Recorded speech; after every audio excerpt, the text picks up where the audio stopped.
everyone, and welcome to the Transgender Show. I'm your host, Emily. We've got a great friend of the network on tonight, GenderMeowster. Meowster is a non-binary, trans masc, gender fluid, AFAB streamer, podcaster, and purveyor of a vibrant online non-binary community. Welcome to the show, Meowster. Meowdy, everyone. Welcome to the chat. This is Neferkitty. Her pronouns are she, her, and I'm GenderMeowster, and my pronouns are they, them, and we're very excited to be here. The first one I like to ask is my favorite, the most fun one. How did you choose your name? And you don't usually use your name in public spaces, so you use the GenderMeowster, correct? It's true. It's true. I'm willing to share my first name. Okay. I won't share my whole name because I don't want to get doxxed, but my first name is Jack, J-A-C, and I didn't know it was like a trope that non-binary people, especially trans-masculine non-binary people, chose 3-letter, 1-syllable names when I chose it. But there's a lot of mythos around the name Jack. There's Jack of all trades. There's, songs, Hit the Road Jack, You Don't Know Jack. Like the pun opportunities are endless with Jack. So that is the name that I selected for myself. I am quite a punster. My cat is also Neferkitty, which is a pun on the Pharaohess Nefertiti. She is. She refuses to stay out of my arms for too long. So here we are holding cats. So I tried out my name at a women's chorus. There's an LGBTQ chorus in big city nearby. And so I used my name there just to test it out and really liked it. And so went to work and sort of, I think I changed my name socially maybe 4 months or so before I did it legally. Okay. And for my birthday that year, I did a GoFundMe and was like, hey, my birthday's coming up. Give me money so I can pay for a name change. And it was somewhere between $300 and $400 altogether, because I also updated my passport in addition to my driver's license and doing the name change. So I just raised money for all of it. And it was really touching. My parents actually donated to the GoFundMe. And so it felt really affirming to have, parents. Trans people have really complicated relationships with parents. It just felt really good to have have them support me in that way. It was very cool. Yeah, and we will definitely get into the joys of relationships with parents a little bit later. Actually, not too long from now. But where did GenderMeowster come from? What was the genesis of that? Oh, what a great question. So I started my channel with a different pun name, Dungeon Meowster, because I saw a t-shirt that had that on there, and it seemed like no one person sort of owned it. It's like a pun that a bunch of tabletop people really enjoy. And so I used that for a while, but I couldn't get the name to be consistent across all platforms. Some of the places I was Meowster Dungeon, some of the places there'd be an underscore, some of them there wouldn't be, and it was just sort of complicated. And so there came a point with my Twitch streaming where I realized, I'm moving away from only doing tabletop stuff, and I'm really sort of leaning towards gender related things for a lot of reasons. And what could I do that's more in alignment with that? But when you shorten it, you still have a pun or a sort of a secret hidden thing that does a nod towards the tabletop origins of the channel. And so GenderMeowster is what I came up with, because I really liked Meowster, and I was like, well, I want to keep Meowster, so what else could I do? And then in the tabletop realm, you can be a DM or a GM is the other commonly used phrase for someone who runs a tabletop game. There's also narrator and storyteller and other things, but in terms of the little acronym situation, GM is the other one. So GenderMeowster was shortened as GM. So I still have it in there, but it's less obvious because it's just not the forefront of what I'm doing anymore. And I was able to get it on all the platforms, Twitter, YouTube, Twitch, all at the same time, no underscores. So I'm so glad to be free of the plague of underscores, or not. So moving into the meat of your story, when did you first realize you were trans? When did you realize that was the identity that fit with you? Oh, what a great question. I've been a tomboy sort of my whole life. And even as a young kid, I wasn't doing dress up and tea parties. I was like playing ninjas in the backyard with the butter knives in the dirt and like Legend of Zelda Ocarina of Time with mac and cheese and RC Cola. Like I was not doing the femmy girly things my sister was, and I wasn't. I didn't want to play wedding. I didn't really have like a vision in my head of what my wedding would look like one day. Probably because they expect AFAB people to wear dresses. I just was like, there's no way I'm wearing a dress. Um, so even as a young person, I couldn't see myself in the role assigned to women at all. I just couldn't see it. So I started using a different name. Was that 2017? I think it was like January or February of 2017. And at the time, in my brain, I was like, I'm non-binary, but I'm not trans. And so honestly, it hasn't been until the last year or so that I have decided that trans for me is an umbrella term and non-binary is under that umbrella. Mm-hmm. So therefore, it may also apply to me. But to me, at the beginning, trans was like this binary male to female, female to male thing, and there was no room for other genders. And so I was like, I'm not trans because I don't want to be a man. Like, I'm just not a woman. I'm this other third over here thing. I don't know. And what I've learned is, you don't have to know where you're going to leave what's not working for you anymore. You can start the journey without knowing the destination. I mean, even my sexual identity changed a bunch of times. Like, thought I was straight, then I came out as bisexual for like a month, and then I was a lesbian after that. And there are plenty of bi people who are absolutely bi, and it's not a stepping stone. So I don't want people to think that bi isn't real. Bi is totally real. And I also wish that bisexual folks were validated in both straight and queer or gay communities, and they're not. So I am question marks lesbian, and then fell in love with my wife, who's a trans woman, and so that for me expanded the definition of lesbian, not in a like I was turfy and gross sort of way, just like it was new for me, like the question of am I a gold star lesbian still or not is my wife is like, no, you're definitely still a gold star lesbian, and I'm like, yes, but also. And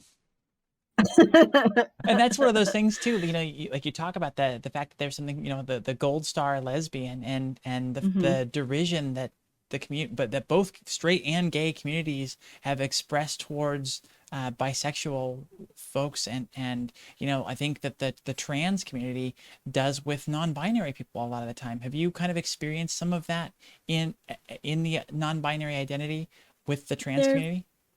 There can be some folks who are very binary focused, and so they think that, oh, you're just non-binary until you've been on HRT long enough that you'll be a trans guy. Like, right. I will say that socially, people have a harder time with they them pronouns, and sometimes if I tell them I'm trans, they'll use he him for me. Like, they'll flip the binary, but they won't transcend the binary. And oh gosh, it reminds me of when I was at the doctor's office last Friday, and the nurse was really struggling with pronoun stuff, and she could not get they them figured out at all. And like, she never met me, she never met my doctor, who also uses they them pronouns.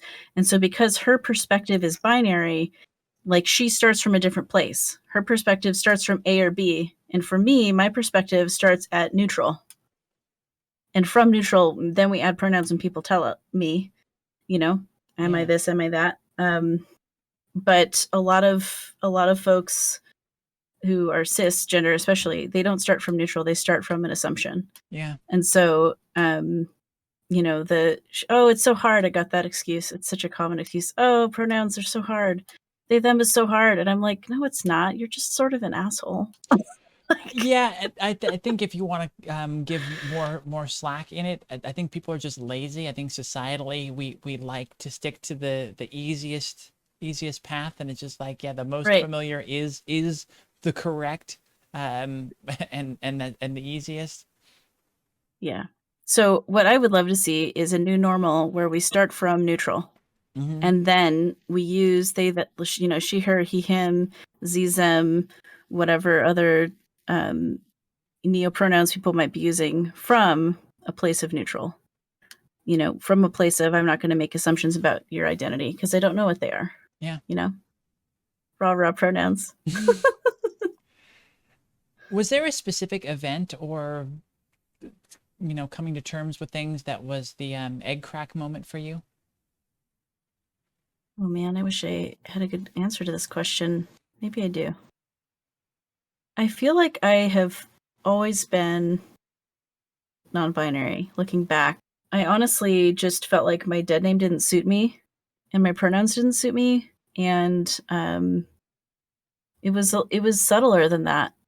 Like, what I can say is, deciding to start hormone replacement therapy, that was a big deal, and I was realizing that I would really love facial hair, and I actually have some growing in. It's just very blonde right now, so people can't see it, but I have a little mustache growing in, and my little cheek hairs are getting long. The easiest to see is my neck beard, which is, you know, frustrating and hilarious that the part of the beard that I find the least attractive is the first one that's really growing in dark. Of course. Welcome to I transition. think that's true for many trans masc people, though.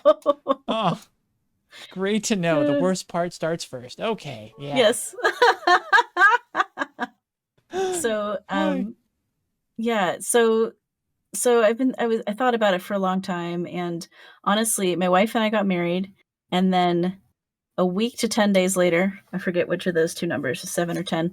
A week to 10 days later, I told her that I wanted to maybe start HRT, and I was totally freaking out about it, and it took me like another 4 months of freaking out about it, like every night, just like stomach dropping terror, before I finally like got in to see the doctor and like started. And I felt so guilty because it's like, well, we just got married and now all of a sudden I'm changing on you. I mean, and she was like, but you were already non-binary. And I was like, well, I know. And she was like, I knew this would happen. And I was like, did you know? And there was it just forever. It just went on forever. I've heard another person who's on your network talk about having these nightly check-ins with their spouse about, is it really okay though? Is it really okay? And that just feels like so it's just so trans. Well, and you hear the statistics, like if you're married and you come out, like there's like a 90% plus chance you're going to get divorced. Like, and so the last thing I wanted to do with my brand new spouse I'd been married to for 7 to 10 days was get divorced because I was more trans than I thought I was before. I love it. You didn't have to come out to your spouse. You just had to come out to your spouse. It's like, well, I'm more trans than we talked about. Yes. Wait a minute. Still they, them, but also maybe a beard. And the thing is, like, she identifies as lesbian, so it's like, you know. Yeah. What he's gonna do? I don't know. So we're both lesbian, and she's going even more feminine. So she's, you know, becoming more like other people I've dated over time. And I'm becoming less like people she's dated over time. So it's like we've gotten so queer, we're at the point of we may look straight one day to other people, which is just the strangest thing ever. Just go all the way around. I love it. I love it. Did you have a particular role model or confidant to look to or to speak to when you were starting your transition and starting kind of accepting who you were? I feel like I've had many confidants. You know, I am a quadruple Leo, so I have a lot of friends. It's just sort of in my nature. And so I think the thing that I've needed the most support with, honestly, is having people to talk to about my medical transition because it's weird and there's not a lot of documentation on the internet about it. Like, doctors don't even really know what's going on. I'm so grateful I finally got a non-binary doctor who is trans themselves, who like understands what the heck, because I've had a bunch of cisgender people prescribe hormones and like they're like, figure it out. And it's like, that is insufficient data. I need more than that. So and that new doctor I just got like after my top surgery, like a month ago. I've Mhm. seen them twice, and it's been really, really helpful to like have someone who knows what's going on. But I will say that I do have a private little group on like a Signal group chat on my phone that's like 8-ish trans masculine people, 6 of whom are on HRT, plus my wife, just as a by the by, where I could ask my like really awkward, like, am I supposed to be growing hair there? Is this normal? My skin is really dry. Is that normal? Like, and you'll hear me talk about the stuff that I end up asking them later on my little trans check-ins at the beginning of my talk show, because I'm trying to document all this stuff and like make it more normal for people that this is a thing that happens. Uh-huh. Get the word out. And so I have my little brain trust of like a bunch of non-binary trans masculine people, who some of whom microdose, some of whom are on like trans man amount of tea. And I just ask them all my awkward questions. They consented to be in the group for me to be like, does this make sense? So I'm really grateful I have a little spot that's like only for that I can ask my awkward questions to and not have a weird audience. Did you have multiple ways of coming out to different people? And if that's so, like, what was the most successful for you? So one thing to know about me in general is I have pretty strong memory issues. I don't remember things very well. So if it hasn't happened recently, it gets harder and harder to bring up. I think that's probably a combination of my neurodivergence and some traumatic brain injury at work stuff that has happened in my life. So I don't remember a lot about coming out. Like, I remember coming out to my mom as a lesbian and my dad as a lesbian. I remember a really awkward time that I shared a paper that I wrote in college with a bunch of my conservative Christian relatives about how it was okay to be LGBTQ and Christian. And I actually just finally got that published on Medium, and they're maybe going to cancel my account because it says queer all over it. And it's like, but I'm not using it as a slur. Anyways, I've done in person. I've done sending a document. The document was very dense and probably was not the best starting place. I think a heartfelt letter would have been better than like, here's a bunch of academic blah, blah, blah about lesbians for 25 or 32 pages or whatever that length of that paper was. It was my thesis. It was ridiculously long. I honestly don't know if they read it even. I think at one point some of my family members told other family members. Like, I think my grandparents have mostly heard from my parents instead of me. If there was a conversation, I don't remember it very well. I know my grandparents really struggle with my name and pronouns still, which is a bummer, but we honestly don't talk very often, and there may be some dementia going on. So I think I need to lower my expectations of my grandparents and just like let them be, because we don't have a contemporary relationship. We have a historical relationship. And when we talk, it's mostly like, oh yeah, remember when? There's not a lot of like, what's happening now? Let's visit. Let me come visit you. It's like, it's more like a stroll down memory lane together. So that's been interesting. It's kind of sad how much my relationship with my parents is very much like that already. Yeah, well, I'm grateful that my parents and I do have a more contemporary relationship and even friendships. Grandparents not as much, but my wife also, her family, she's good with her mom. She doesn't really talk to her dad, and the extended family on both sides I don't hear about very much. So it's a thing that happens. We have to choose our own families because so often the families assigned at birth, like our genders assigned at birth, don't fit us at some point, and we have to move on.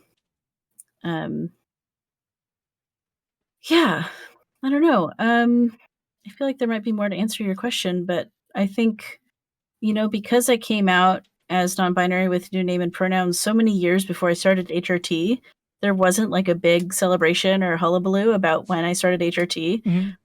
I think I like called my mom, or I don't remember, maybe I texted her and was like, by the way, my voice might change, so just thought I'd tell you before it gets too weird and different that this is a thing that's going on.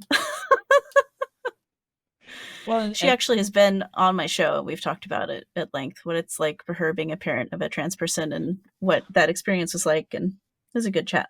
That is awesome. I love that perspective. I've been trying to get that on here, but really haven't had. I don't think we've been able to get a parent yet. We've got spouses, but not a parent yet. That's Oh definitely yeah, something it's for the future. it's good fun. Mm. This time slot is way after her bedtime, but if it was earlier in the day, my mom maybe could show up and hang out here with everybody. Okay. Well, yeah, We'd have to ask her. I need to work on the podcast version, so we'll save it for that. Very So, fun. one of the big things for you that I like I mentioned in the intro, I hear a lot from you about advocacy for, neurodivergence, disability, and things like that in what you're doing. It's very important for you to have captions for your show and, making Mm-hmm. sure you're honoring people's pronouns and all that. What are some of the key challenges that you've noticed at that intersection of transgender, neurodivergence, and disability?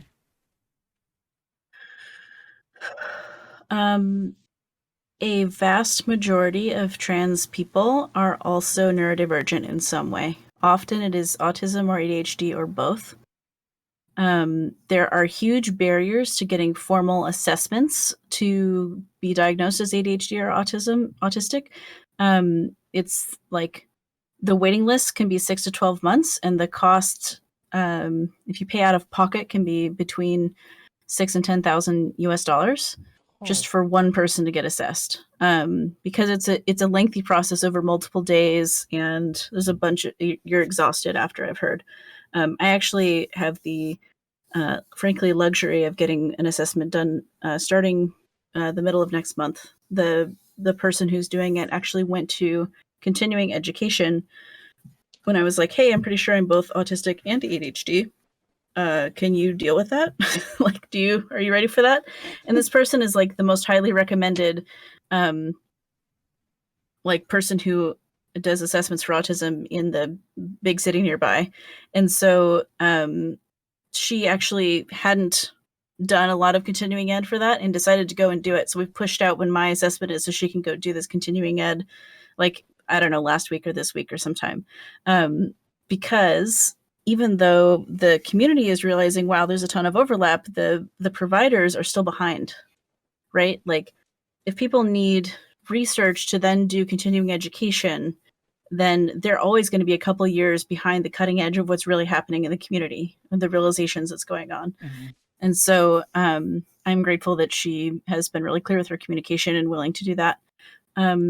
So similar to how a binary gendered world is not very friendly to especially non-binary people, but trans people in general. So like with trans men and trans women, there's anxiety about bathrooms, right? Because it's like, oh no, maybe I don't look the gender that I identify with, and if I go in the bathroom, someone's going to give me a hard time or whatever. But then you get to me, and it's like there's not even a bathroom choice. Like, it's not men's versus women's. It's like non-binary doesn't exist architecturally. People haven't put it everywhere. Yeah. There are some states whose laws have made it so if you have single-use restrooms, like one person at a time restrooms, you just change the signage and make all of those all gender restrooms, which I think is great.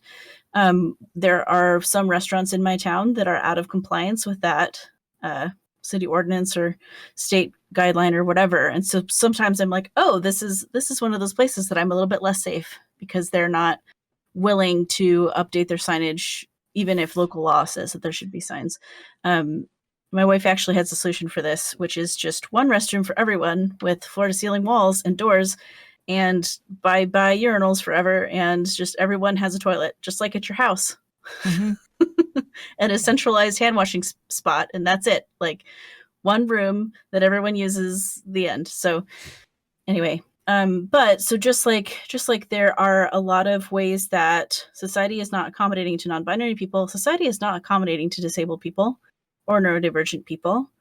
Like, I've realized, like, wow, having the ability to have captions on things really helps my brain, like, keep up with what's happening. And that, if it's because either the autistic, like, my brain isn't parsing the words coming out of someone's mouth because it's a big wad of sound, or the, like, ADHD, I'm distracted and doing a bunch of things, and I need the words to read to give me enough to do with my brain to stay present. Like there's a lot of different reasons that captions are really important. And so like we went out to the movie theater and everyone was checking vaccination cards, so it was a safe activity. And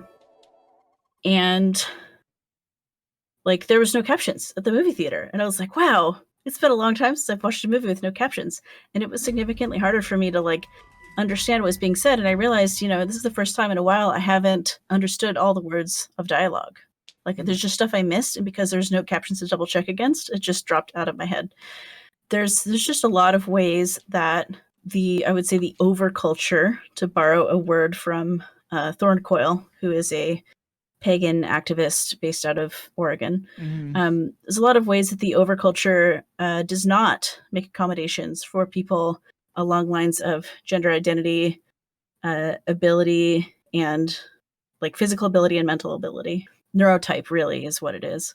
It's on oppressed people to stand together, right? That's why, especially at the height of Black Lives Matter protests, like it was so important for especially white trans people and white lesbian, gay, bisexual people to be in the streets with people of color standing up, because we have to band together and support one another. This is our ethereal question, sort of the big picture. What does transition look like for you, or what does it mean to you on a kind of a deep level? You just asked someone with 2 degrees in religion an ethereal question. I think that trans people are magic. We are living examples to the world that metamorphosis and change is possible and powerful. And we show others that it is possible to choose your own story and not only live your truth, but also live your joy. And I think there's a lot of people who don't get the chance to live their joy. A lot of people who accept the script of the overculture that's given to them, they numb all of their pain out in any myriad of ways, perhaps including alcohol or drugs, or over utilizing social media, or watching, like just binge watching shows endlessly or what have you. And there's just a lot of people in the world who are just numb. And that's not to say trans people don't also do all of those things, because we absolutely do. But I think that, one of the surgery requirements, for example, is you have to see a therapist, and you need to get a letter from your therapist to prove that you're trans, basically, which on the one hand, I am super not a fan of gatekeeping. And on the other hand, I love that trans people who probably have had a lot of trauma growing up in a world that isn't shaped for them get the opportunity to process through that and come out on the other side a more whole and strong person. And so, I definitely think being trans is like playing life on hard mode. Yes. But I also think that, the rewards and the benefits tend to lead to more enlightened people, because we've had to spend time looking at ourselves and really asking those key identity questions that a lot of cisgender heteronormative people never ask themselves, because they just are following the path before them, which is, it's magic. It's really cool to be able to have your will and choose who you want to be and become that. How far along are you in your process, in your journey? Socially, I'm pretty far. Socially, I've been out for years. Medically, I have had my top surgery about, is it 2.5 months ago now? I think 2.5 months ago. So I'm at the healing with silicone tape stage of my top surgery recovery.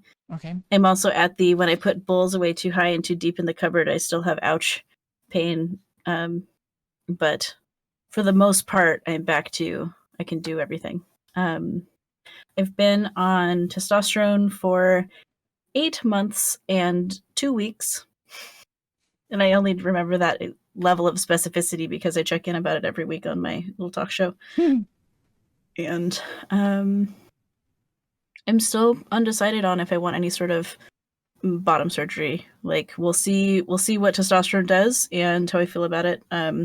Frankly, I had a breast reduction years before I had my my top surgery, and I lost a bunch of sensation and nerve endings and things. Mm. And so it makes me really hesitant to go under the knife again in a sensitive area because I've already lost a bunch of sensation. And so it's like I don't know if it's worth it. That's second surgery. I don't know. I don't know that that's worth it. So today I'm leaning towards no, but there's still who knows.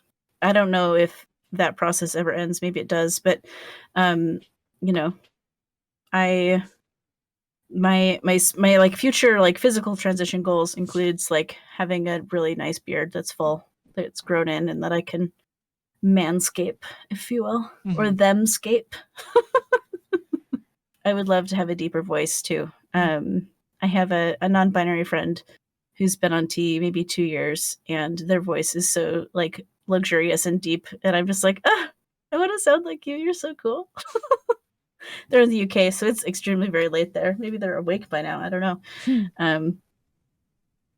It's like 3:45 or 4:45 in the morning, so probably not yet. But yeah, the beard and the deeper voice are the two things I'm still really looking forward to. There's a bunch of stuff that's happening on HRT that I'm like not as excited about, which is hair growth in other areas I didn't expect. But what are you gonna do? I don't know. So anyway, yeah, but like socially, I'm definitely like all of my friends that I talk to on a regular basis, like use my name and pronouns. Yeah. Some of them don't even know my dead name, which is how I like it. You know, the name change went through years ago. There's like the only outstanding name change thing I have left is actually my birth certificate, and I have the paperwork downstairs. I just need to get it notarized and mail it off to the state of my origin, and then, you know, X number of months later, that'll be it. And I guess the other sort of paperworky thing is, I think, I don't know if it's statewide or nationwide, but at least my state now offers passports that you can have an X as your gender marker instead of male or female. And so I want to update my passport yet again, even though my name is right on there, my gender marker is incorrect.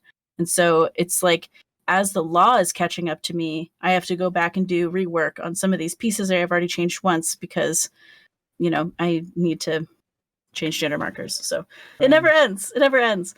No, it doesn't. What are some of the key fears that you've run into in your transition, and how have you overcome those? Oh, goodness. My biggest one is that my wife would leave me, frankly. Hence the endless crying for 4 to 6 months about it. It helps that she's also trans. I mean, I don't know if the whole chat has been here all night, so I've said that a few times, but just it's directly relevant to this. Like, you know, I think that that statistic of like 90% of trans people leaving their spouses is like, that might be if you're a cis couple at the beginning. Yeah. But we were already lesbian and trans something and whatever. So, you know, thankfully that went a lot better. But I think, yeah, losing my spouse was honestly the biggest fear. There are other fears that I had that I no longer have, and it's harder to remember them at this point. I may have written them down somewhere. But I know I was afraid of voice changes. When I was in the women's chorus in Big City Nearby, I was a soprano 1. Like, I have a pretty epic voice range. I'm not warmed up, so I will not demo it for you. Also, my noise canceling might cancel it out anyways, but I have a pretty epic voice range already. Like in high school, I was an alto 1, alto 2. And then in this fancy chorus that's very hard to get into, I was a soprano 1, which like they have a really hard time filling soprano 1 slots. And so I didn't want to lose that higher register because it's so fun. And I was at a public ritual recently for Samhain, and I was trying to sing to lead the chant for our little group. And I struggled because I picked the key that I picked, whatever it was, and I just started singing out of the blue. I didn't use like a pitchfork or anything. The key that I picked was like right where my breaking point is now, and I didn't realize that because it's been COVID. We've been inside. I haven't been singing, at least not that loud. Like, you know, whatever. It's a weird 2 years. So I totally picked the wrong spot, and it was really hard. and people sang with me and nobody died. And it was just like, you know what? I did my best and I told people that I started tea and it might be weird, and it was weird, and whatever. It's, I think part of it is like I'm earnest, and that gives me confidence because I just tell people what's going on. I'm not trying to hide it or whatever. I'm not trying to be perfect and 100% polished. Frankly, with my neurodivergence, it's hard to be polished. Like, I just can't. It's just, there was a time when I was really good at masking, especially before pandemic, but before, the event happened after college where I got hurt at work and had the brain injury. But ever since I got the brain injury, like, my ability to be eloquent is diminished. I do all right, I do okay, but I used to be better. But the thing is, I'm the only person who remembers that at a certain point. Like, everyone else has only known me as I am now, and they still love me. And so I don't have to be this like idealized, perfect, younger spokesperson that I was, and I can just be me today. And the earnestness really helps with that. I love that. So that's, wonderful. I guess, how I cope with the fear. So what do you do in your life or your day-to-day to find validation for yourself? If it's been a streak of not feeling great, like more than one day, I get a haircut. Ooh. That's the quickest refresh on the confidence boost. The confidence meter is when I have like a fresh cut and my sides are really low down and I don't have like just like puff and fuzz. I'm like, I have the little one, but it's really trimmed tight on the sides. I just feel so handsome. I just feel so good looking. I actually just got a non-binary barber. It's like the only one in town, and I'm so thrilled. One of the years recently for Yule, I got a haircut pack that was like 5 haircuts that were paid for ahead of time. And it was just such a thoughtful gift, like to just know when I need the haircut, I can just go get it and it's already paid for. And that's so great. Oh, yeah. I love that. You have a punch card of euphoria. I love it. Yeah, totally. Having friends that validate me and use my pronouns. And if I know there's going to be a particularly tricky interaction or conversation, I will try to bookend it with people who are more understanding of my gender identity. And so, maybe I'll check in with them before if I'm a little anxious, and then afterwards I can tell them what happened, and, they can just remind me of the important things, So it's a wonderful practice. Yeah. Yeah. It's a good skill. How do you feel that transitioning has affected your mental health? I was diagnosed with depression years ago, years and years. I was on antidepressants for a couple of years. And honestly, looking back, I think it was gender dysphoria and just the general oppression of being a 20-something in late-stage capitalism and struggling to find work that pays you enough to live.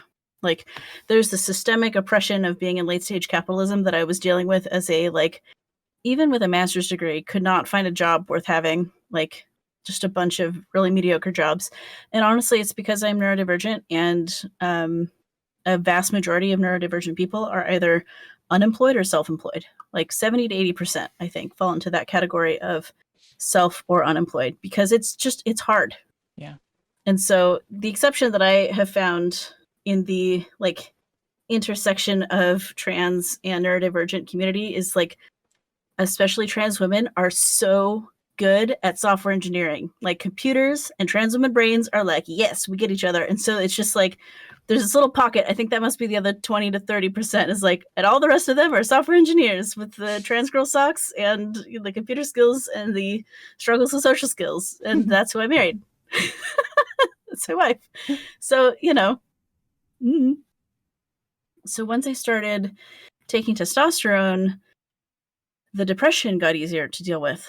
I was actually not on antidepressants during COVID. The part of that is because I had already acquired a bunch of skills to cope with depression from the years leading into COVID of having it.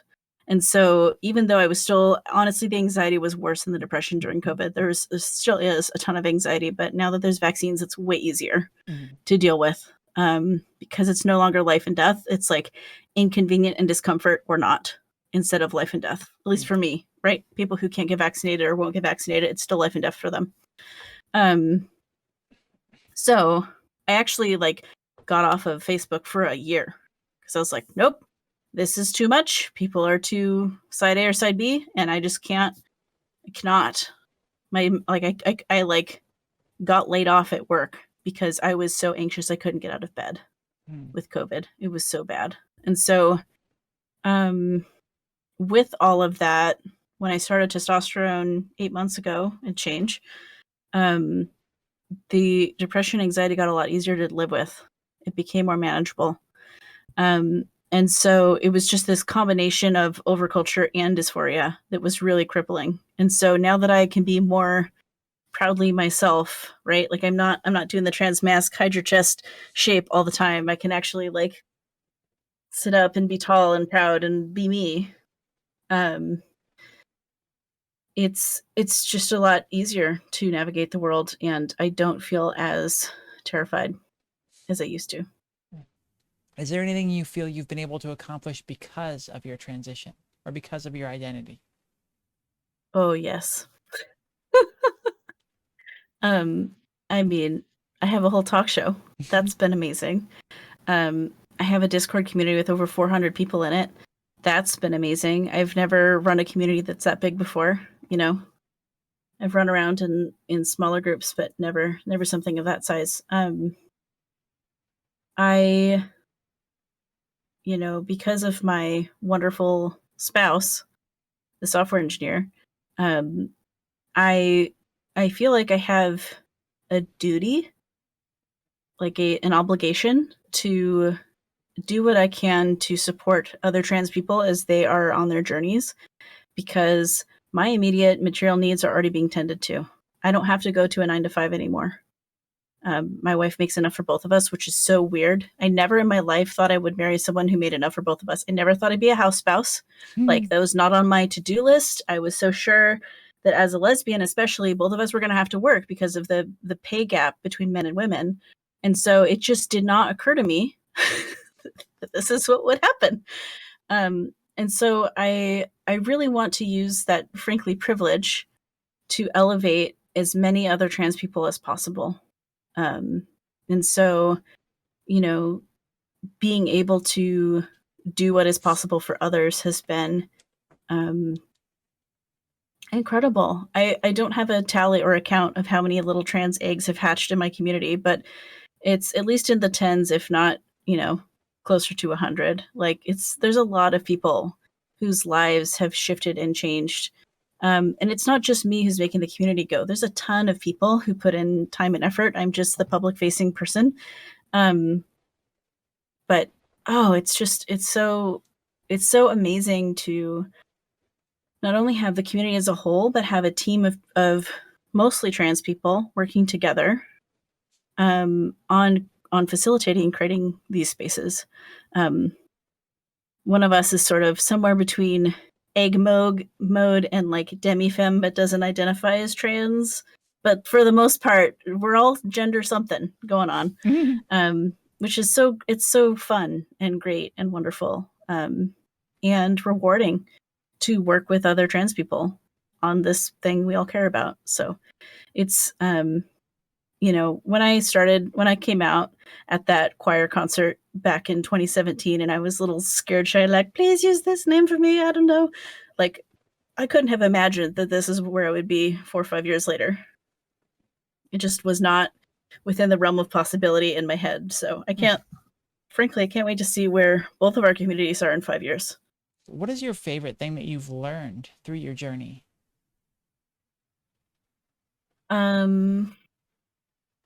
I don't know if I can pick a favorite, but I can pick an important thing. It may not be the most important thing, but one important thing that I would love folks to keep in mind is there's a difference between gender identity and gender presentation. And so for me, one thing that I've learned is I can look like a trans man and I can still identify as a non-binary person. And so as a non-binary person, I don't owe anyone androgyny. I don't have to be androgynous, which frankly is hard to do when you're as curvy as I am. There's a lot of androgyny that's tied up in being skinny. And so as a like curvy trans masculine of center person, like, it's just androgyny has never been on the table for me. And so like I can't tell you how many times I've met non-binary people who never considered HRT because they didn't realize there's a difference between identity and presentation. Like, I can think of one really specific example of a trans person who, like, me talking about that actually helped them realize that they could start estrogen, because they were like, oh, really? Like, that's an option? And so now we, like, send each other little DMs and squee about the things that are happening, and it's very cute and wholesome and great. What would you say is the key advice that you have for young or closeted trans folks out there? If you think you're trans, you're trans. You don't, your presentation doesn't have to be a certain thing, and you don't have to have this egg cracking moment, this grand awakening. So surround yourself with community and take it one step at a time, and you don't have to know where you're going to start your journey. You don't have to know where you're going. That's okay. I was bisexual before I was lesbian, and now I'm some sort of lesboy husband. I don't know, something. All the great things that you get to define as you go through. I love it. It's great, and it's fun. It's fun to come up with names. Like, I'm not a wife or a husband. I'm an infinite. That's the word that my wife and I coined for me. So I'm not her wife or her husband. I'm her infinite.